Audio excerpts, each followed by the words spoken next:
Welcome to the You're Not Invisible After 50 podcast. I'm Kiran Kumar, founder and host of You're Not Invisible After 50. Despite the title, you don't have to be over 50 to listen to this podcast. No matter whether you're 25, 45, or 65, we can all learn lessons from each other to help us build a better, more fulfilled life. Come listen to the inspiring stories of all the phenomenal women over 50 who are kicking ass and making an impact. They are not invisible. I'm not invisible, and neither are you. So no matter what society says, life doesn't end at 50. In fact, it's just beginning. Welcome to the You're Not Invisible After 50 podcast. I'm Kiran, host of this podcast. We're all about showcasing phenomenal women over 50 who are kicking ass and making an impact. You'll get to hear all the inspiring stories why you don't have to be invisible after 50. So sit back and enjoy the wonderful life story from this week's guest. My guest today is Michele Blood. So can I just say, Michele, welcome, welcome, welcome. Thank you, thank you, thank you. I love that answer. So I'm going to get you to, first of all, introduce yourself to our listeners in one line, anything about yourself. My name is Michele Blood, as we've just said. I'm a best-selling author. I've been a rock star. I've got dozens of albums, traveled all over the world. Now I teach deep mysticism and meditation practice to students from all over the world, all ages, all sizes, all different nationalities. And I love my life, and I'm very, very happy to be here and share some nuggets that will assist you to have an even better life, more success, more money, deeper spirituality, and more harmony in your life. Oh my God, I welcome it all. And you've already given me a seed of an idea, so I just love that.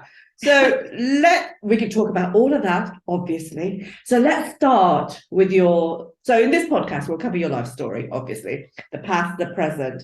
If there was a trigger point of 50, could have been before, and then what the future looks like. So let's kick off. Let's talk. I'm so excited about getting into this. So let's talk about your past. So wherever you want to start.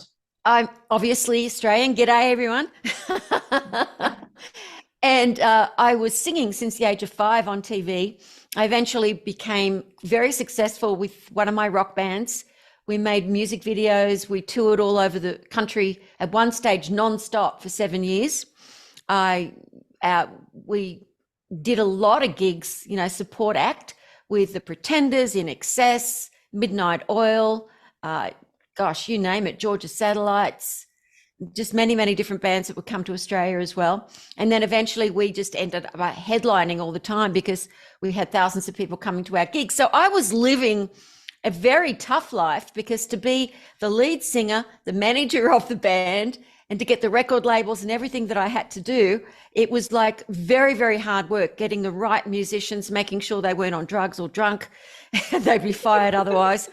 No sex, drugs, and rock and roll. If they had sex, that's fine. I didn't want to know about it, but they were not allowed, because the thing is, when you got to do 4 or 5 sets a night and you've got to travel for miles in between, Australia's huge, you've got to be on your toes. And if one musician is out of tune, the whole band is buggered, So I was very, very strict. And sometimes they called me the till of the hun. If I was a guy, they would have just said, good on you, mate. And my life was really, really great every night when I was on that stage. But what I had to do in between and the traveling, it was huge. So I was obviously already a very disciplined, strong person who, it's like, what you're going to do. You've been doing it your entire life. And so nothing and no one is going to stop you from doing it. And when you have that sort of a passion and a talent, your talent evolves. Obviously, my first lot of songwriting sucked, but you just keep going and going until you've got really great writing skills. So what happened to me was, on my way home from a gig in a truck, it was a 12-hour drive from Brisbane to Sydney. The truck driver fell asleep. And as the passenger, because I always traveled with the truck drivers to make sure they showed up on time. Okay. You have to be so strict with everyone. We didn't have internet back then. Anyway, he went into a telephone pole, and as the passenger, I was completely crushed. I mean, the amount of broken bones and bladder was, sprinkled with, tons of smashed bone. And so it was touch and go for the first 2 months, many, many long operations, one being 17 and a half hours. Wow. And that, you look at that, could have been the worst thing that ever happened to me in my life, but it was one of the best things that ever happened to me because it changed my trajectory. I would never, ever have thought that is how I will get international fame and hit records overseas. I was brought up to believe, like all the other rock musicians, that you have to get a record contract first. And to get a record contract back there in Australia, you had to prove that you already had thousands of people coming to your gigs. It wasn't like today where you could just, super tune or your voice and I don't know. Put it on the internet. Yeah. Yeah, it was, you had to have worked really hard. So we had a record label with Time Warner. We were getting really good traction. The records were playing, videos were playing. It was great. And so that is really when I think, even though I had a great life before that, that was when my true life really began after that car accident, because what happened when I was in that hospital woke me up to my spirit within me, and it was a phenomenal change. So that's sort of the beginning of the story, the past anyway. Can I just ask you then, Michele, what kind of age range was that? What time of your life was that? Did that all happen? Oh, from about 18 to 27. So you had this accident about 27 when you were 27? Is that right? That must have been such a traumatic, you just stating that just makes me feel for you so deeply in terms of what you must have gone through, very dark times. Can you kind of explain what happened around that and how you felt that was the start of your life? Well, after a couple of months, I knew I wasn't going to die, right? Well, that's good. Yeah, but I was still in horrific pain. Literally I would just pass out from it every couple of hours. It was just that bad. No matter what pethidine or whatever they gave me, it wasn't enough.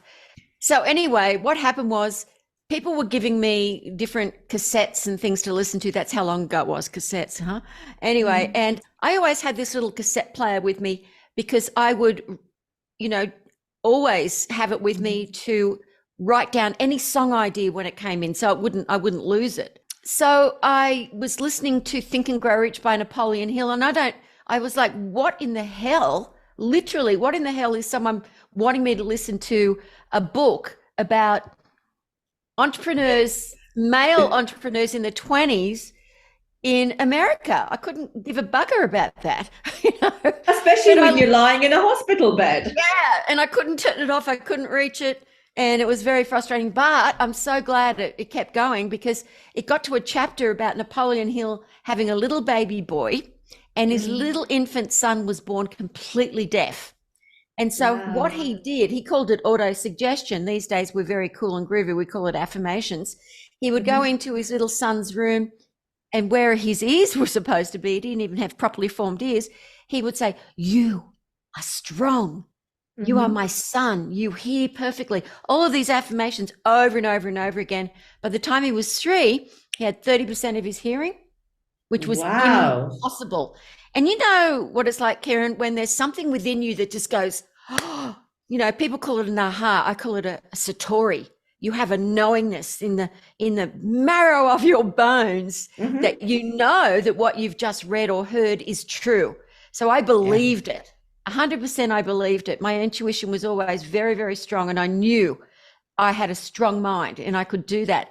So I made an affirmation. An affirmation has to be stated in the now, has to be positive, and you have to, they say, emotionalize it. You have to believe what you're saying. So I was like, okay, I'm going to do an affirmation. I'm not healed, so I am healed. Great. I know I am. I love myself. I am my friend. None of those things were true. So I thought, great, I've got a great affirmation, because that's what I want to have happen. And I'm stating it as if it's happened. And then I added some spiritual dust as the healing light of the universe surrounds me. and goes, through me, I know that I am healed. I thought I may as well add some sprinkle of spirit. And so I said this onto, over and over again. Didn't work. So after 2 weeks of doing it every day, and I'm still in physical pain and still very depressed, I was like, oh, this is rubbish. What am I doing? The doctors are saying if I do walk again, I'll have serious limitations and all of these different things. I've still got more operations. So my doubting mind had absolute plenty of reason to kick it out. It wasn't me being negative. The doctors were telling me the truth. And so I thought, I'll just get rid of that. Otherwise, I'm just going to fail and I'll feel more depressed because I'm not going to be healed. And then about a week later, it just kept going on and on in my mind. There must be another way to get it into my subconscious mind. I can't believe it, so I can't emotionalize it.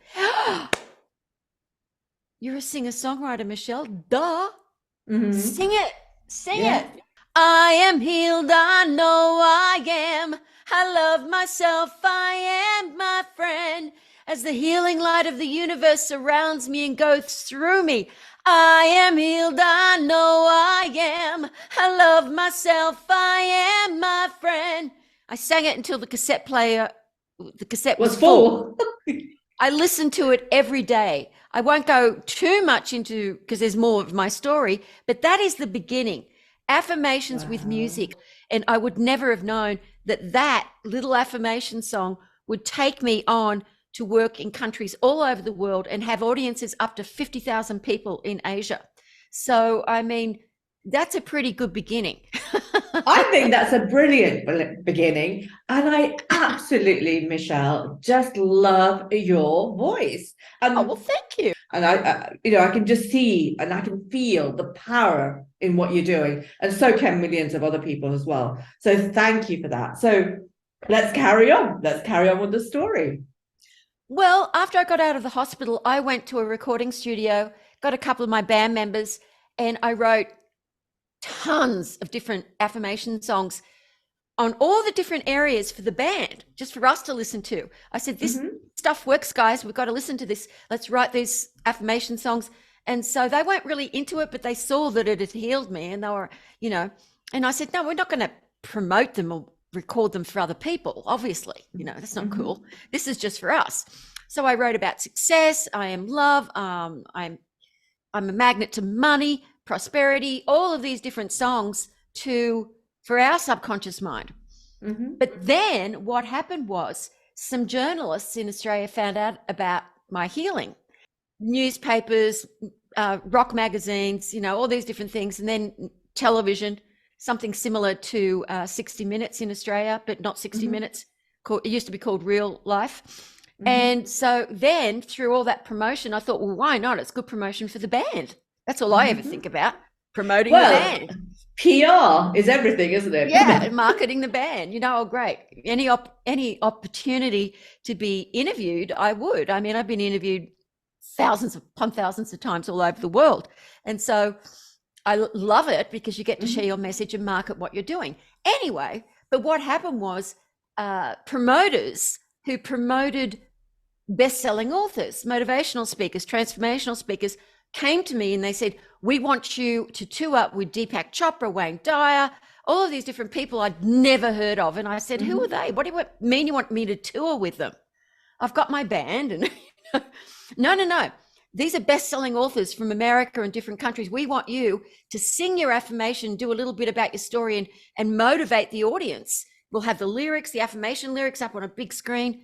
And I said, well, I'm not really interested in doing that. And I said, what would you pay me in my band? Oh, no, we don't need your band, just you. And just have backing music. Don't you record and have the music separate? And I said, yeah, always. Well, you could just play that in the background and sing along. And I was like, it just seemed uncool. And they said, we'll pay you $5,000 a gig. And it wasn't so uncool anymore. I went, oh, okay then. Not bad as a start, is it? Yeah, and I just did it for the money, But little did I realize the first gig I did, Wayne Dyer had just finished speaking and I was back in the green room and 𝗙𝗢𝗥𝗡 was next to me and I said, oh, are you one of the speakers? Because I didn't know who any of these people were. Yeah. And he said, I think what you're doing is really great. And I would go through my affirmation songs and get them to choose what song they wanted before they came out. So it had to do with something that they talked about. But then I'm listening to these guys and I'm like, this is pretty cool. I was really into it. And I'd already started because my mind had opened up more since listening to my own affirmation songs and writing them all the time. So I was already getting into very much interested in people that did affirmations, what meditation was. So I'd already started reading. My band was still working. And in between sets, I would immediately just open a book. I was obsessed. I was reading Shirley MacLaine to Stuart Wilde, all these different people, and I loved it. So I loved meeting these guys and touring with them. It was really, really sort of fascinating. But what happened was the next tour that I was going to do was with Bob Proctor, and he didn't want me. He just heard it was a pop singer, and he said, I don't have entertainment or dancing girls. I'm Bob Proctor. You know, they said, well, you don't know what she's like, and it'll bring in a different type of crowd as well, because we want to sell out, you know. And it was at the Four Seasons in Sydney, Australia, which used to be called the Regent, right on Sydney Harbour. There were about 3,000 people there, and Bob Proctor speaking. And then I would get up, and he said, oh, there's this singer doing some affirmation songs, you know, Michele Blood, very unlike what he's like, very enthusiastic. So I come out and I'm singing Magnet to Money, and the lyrics are up. And then after the next break, I came on and I said, I am energy. I'm getting everyone up on the stage to sing, doing the swim, singing, I am energy. And he came backstage in the break, because it was an evening seminar, and he said, I did not want you to sing at my event. And I went, nice to meet you too, mate. Thanks very much. What an introduction. Yeah. And then he started laughing and he said, but oh my God, he said, young woman, I am so pleased that they insisted. This is what we teach. We teach affirmations and visualization, and you get the audience on fire. I mean, I really get them on fire, but you get them like burning hot. You got them on stage. And he said, you've only sung 2 songs so far, and I remember every lyric, and that's what you've got to do. And then you don't have to emotionalize it. He said, do you realize what you're doing? The left side of the brain is taking all those affirmation lyrics in. The right side of the brain is taking in all the creativity with the melody. It's going straight into the subconscious mind. And he said, do you realize that? And I went, yeah, I had a bit of a clue. I thought about it. So afterwards, me and his Linda, his wife, went to supper, and I told them my story. And he said, I want to work with you all over the world. I ended up leaving my band, moving to Kuala Lumpur, running his business as well, getting reproducing all his audio programs. We ended up writing books, audio programs, seminars together for over 7 years. So what happened was, though, I was working with a lot of different speakers in different countries.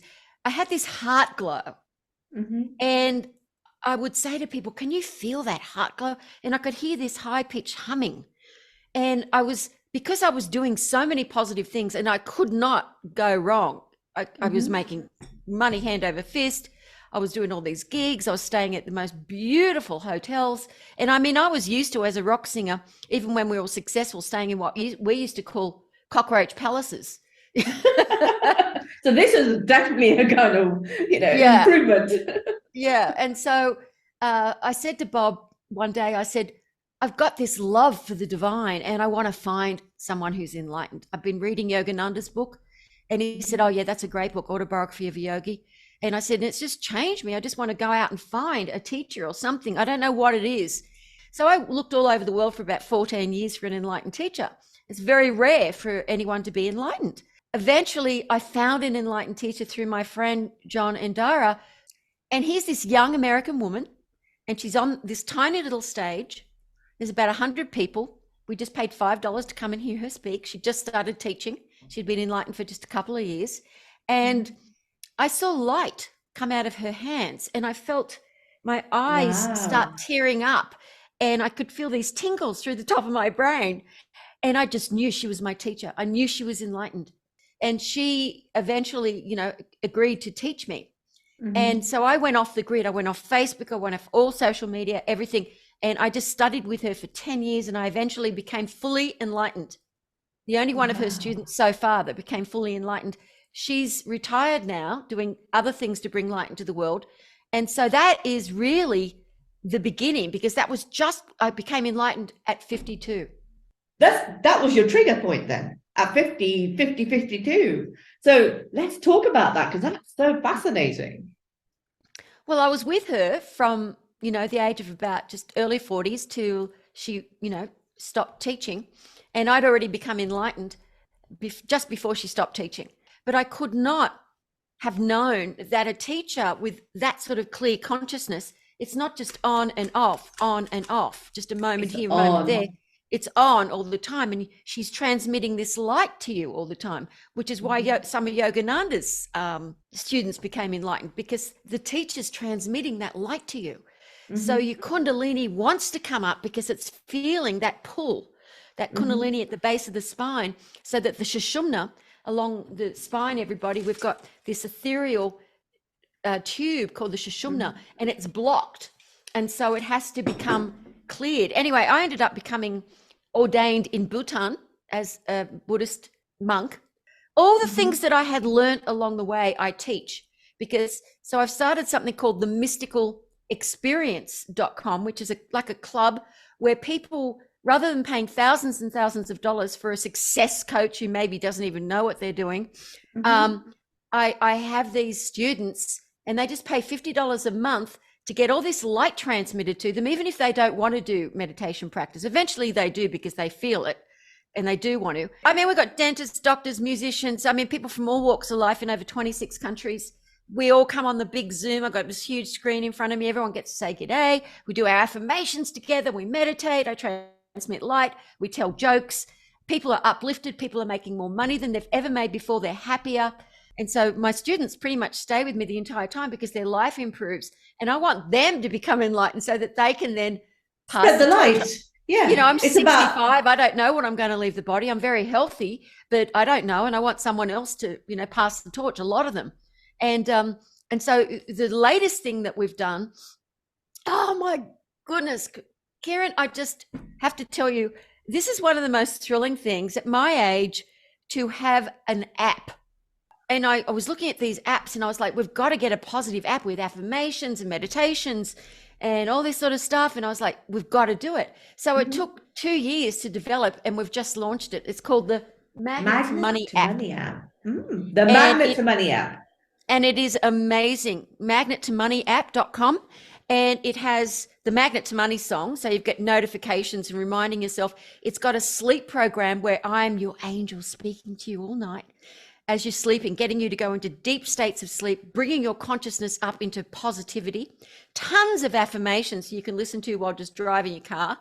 And every morning there's a different, just 8-minute meditation for you. The first 3 minutes is just me talking about a particular topic that is your focus for the day: success, prosperity, joy, harmony, communication. And then the next 4 to 5 minutes is just the meditation where I transmit the light. And so it is, for $4.99 a month, it's ridiculous. People pay thousands of dollars to get all these different products and stuff, and they can get all of this, and we keep adding more content. So I'm so recommend that to anybody, even if you've never done meditation before. 8 minutes a day is not going to, and $4.99 isn't going to break the bank. It's a cup of coffee at Starbucks. Especially as you said, Michele, that, I feel now that I'm kind of aligned with my spirit and etc. Non-spiritual. And I feel that, anything that can help anyone is an added bonus. What a gift to the world, because people pay thousands, and as you said, thousands and thousands and thousands of pounds or dollars or whatever currency you're in, to improve their lives. And, if this can bring you the joy, the success, the love, etc., what more do you want in life, right? Yeah, it's so beautifully done. We just had someone review it, Steve P. Young, who's an expert on apps. And he just raved about it. He said it's one of the most, he said, I know Calm is like huge. He said, but this is like 1,000,000 times better than that. He said, I've never seen anything like it, because you're a true teacher. And so you've got all the content and you've got the light coming through. And he said, he said, I love it. Love the design, everything. So that was like from one of the most popular, successful app people, that was pretty good. Kudos. But Holly Fowler, and Johnny and Dara and Trevor Rogers, the team, and me, we did, Holly taught herself how to develop after we had many developers that were just ripping us off, basically. But it wasn't that I felt they were ripping us off. I knew it was a worthwhile expense to get the experience because it was something I'd never done before. So when people think they've lost money or someone has done something, what I say to you is every experience you have teaches you. So even for me, it was a teaching moment because that was something I'd never done before. And I love doing things I've never done before. That's for sure. That's good. That's good. Is anything else happening in your life? I mean, this is a big one, right? Your app is a big thing. And also, huge. So that's anything else that's going on that we can promote? I just wanted to reiterate that even though I was ordained a Buddhist monk, I went on to not be like Buddhist. I look at everything. So I love Christianity. I love all the original teachers before other people bugger it up. I love their teachings because true enlightenment never goes away. I like being irreverent. I'm from the rock world. I think if you can say, I fucking love God, well, that's good for me. That means you're the real thing. You're not trying to pretend, oh, I'm so saintly. Come and I'll teach you, Yeah, absolutely. I get that. Yeah, but if you need to bleep it out, you can. But I mean, it's just a word. Yeah, it's not a sin. People don't understand what real prayer is. Oh, yeah, I've got something for your viewers that is free, 100% free. Lots of my products, my affirmation power book. Where is it? Here it is. The Magic Affirmation Power. Some of the songs for success. The video, the practice of meditation. Tons of things for people to experiment with. Also, my 6-week very best-selling course on mysticism, how to really clean out your home and your consciousness, which people love. All that for free if they go to Michele Blood, 1L with Blood, MicheleBlood.com/not invisible. But sometimes I am. But that's a good thing. If you want some space. And if someone is just not interested in going that deeply, but they want money, they want to have manifestation powers, go to manifestingnews.com and find out when my next manifesting 2-day event's going to be. And you'll learn everything there is, and you will definitely, ticket guaranteed, end up making more money because I'm going to teach you how to do it and transmit 8 different. When I do these 2-day events, I transmit 8 light transmissions during those 2 days. So it's a very, very powerful and fun way because I want people to get away from thinking that money is evil. Money is just energy. And, it's a credit card. It's just something that's going to give you freedom. And I want people to have what they want because then they can focus on other things instead of worrying about not getting or having to work or I don't want to get fired. I want them to have what they want. And so does God. God wants, Mother Mira says it all the time. Beautiful enlightened teacher from India who lives in Germany. She doesn't speak to the people, but she does, write. And she says, the divine wants you to have everything that makes you happy. Don't you think the divine doesn't? Because that will bring you into your enlightenment because then you're not worrying about the material stuff because you'll have it. Absolutely. Oh, that is really, really positive and promising. Absolutely. So what about the future? Have you thought what's coming up next after that? I just go on what I'm guided to do in that moment. And then I immediately take action, which is what everyone's going to have to do to be persistent. Every day taking action to do something to help your consciousness. Every day doing something that's going to assist someone else, either tithing money, bringing meals to someone, sending them a funny video. Every day doing something for someone else. So it's not all about me. The only note you can sing. It's got to be about all the notes. Yeah, absolutely. and to always be creating something. So you have multiple streams of income. A book, or everyone has got experience. Everyone can write about something that they've got experience in. And you coming up with this, You're Not Invisible After 50, is going to be a best-selling book because you're going to transcribe all of us girls. Gosh, I could talk to you forever, but we have to move on, unfortunately. So the end of this podcast, we talk about the 5 tips that you'd give to anyone who's under 50, and then 3 tips to anybody who's over 50. So let's kick off by your 5 tips that you give to anyone under 50. What would you say to them? Wow. Okay, 5 tips. Yeah. Well, if you're under 50, begin your meditation practice immediately. You don't have a moment to waste. And if you're under 50, you've still got a long way to go. And so do affirmations, be positive. Never, ever complain about other people, because when you're complaining about other people, it means that there is a fear within you don't want to face. Face your fears. Look at your shadow side. Find out how you can improve. And affirmations aren't just all about, oh, I've just got to be positive. I've got to be positive. Don't be like that. Once you find your calling, don't get up on a soapbox and share it with everyone. If someone comes to you and they say, it looks like your life has changed, how did you do it? Then you can share it with them. But people don't want know-it-alls. So don't be a know-it-all. Even if someone's sharing with you something that's incorrect, don't say that's wrong. And remember to always say, remember. When you say to someone, don't forget, you're giving them an order to forget the milk. Remember the milk. So always remember. And, Wow. and don't, with children, if you've got children, if you're under 50, remember, don't ever say to them, don't go out in the rain, you'll catch a cold. That is BS. You have a shower every day. Do you catch a cold? I mean, I'm just saying the things that we say to younger people that it reinforces, and then we've got to work really hard by the time we're 40 or 50 to get all that BS and all that false information out of our consciousness. So do your best to be positive. Start reading about positive books, and Affirmation Power that you're getting today for free is the great beginning to learn in a very simple way. Because I say to people under 50, remember this, KISS, keep it simple and spiritual. Anytime anyone is trying to make something complicated when they're teaching you, no matter what they're teaching you, and they're making out that only they can do it, and that it's going to be very hard for you to do it, don't listen. Run away, run fast, run hard, get away from them. Find out what it is. Find out what it is that you want by experimenting. And people say, especially to people under 50, follow your passion. Don't follow your passion. That's ego. Follow your heart, not your passion, not your organs. Follow your heart. Love others. Don't complain. Don't judge. Everyone is in the same golden tapestry. You are connected with everyone. Don't talk.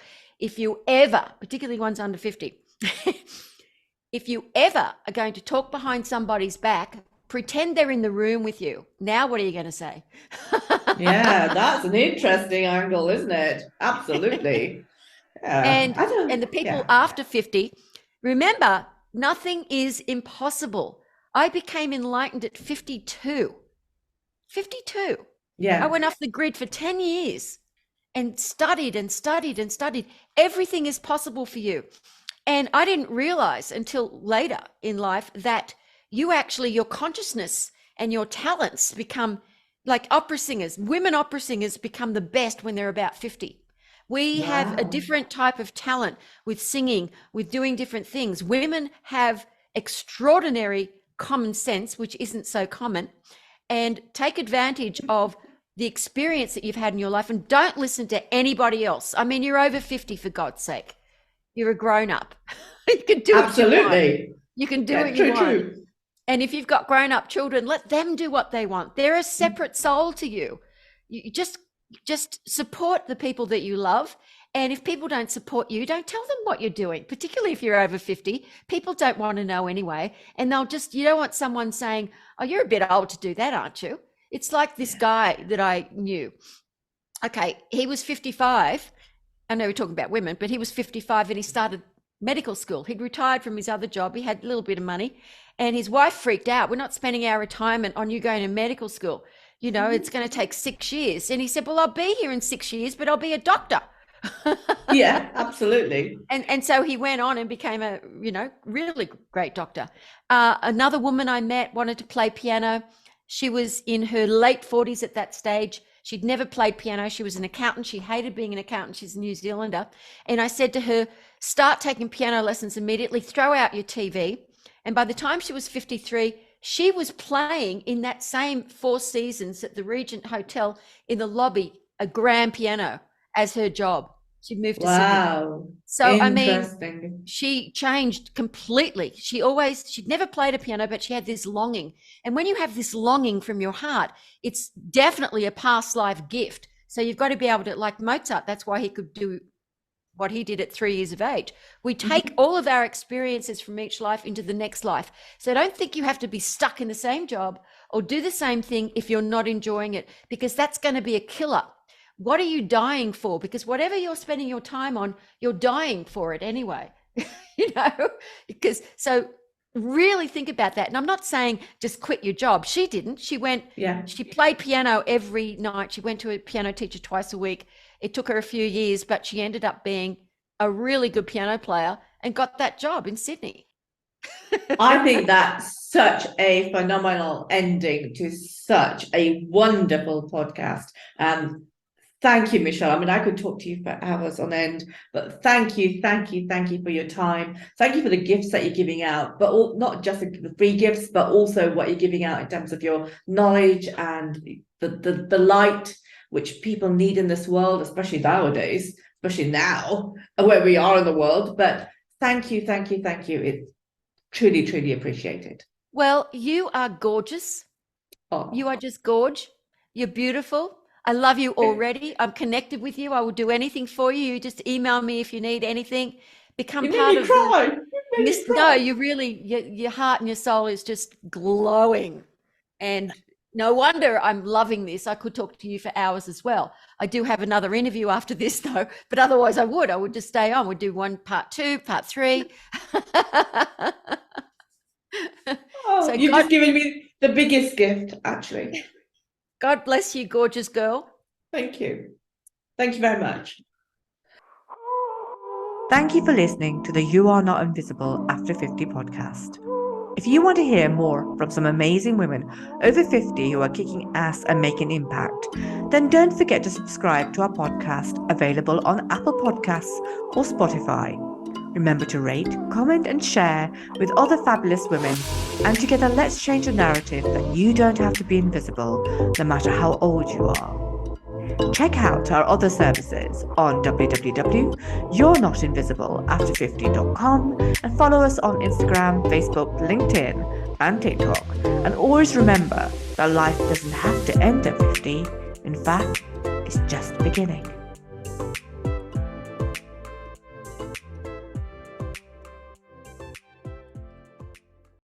Before you go, please, if you want to receive some amazing high vibrational success meditation, tons and tons of free products, go to micheleblood.com/links.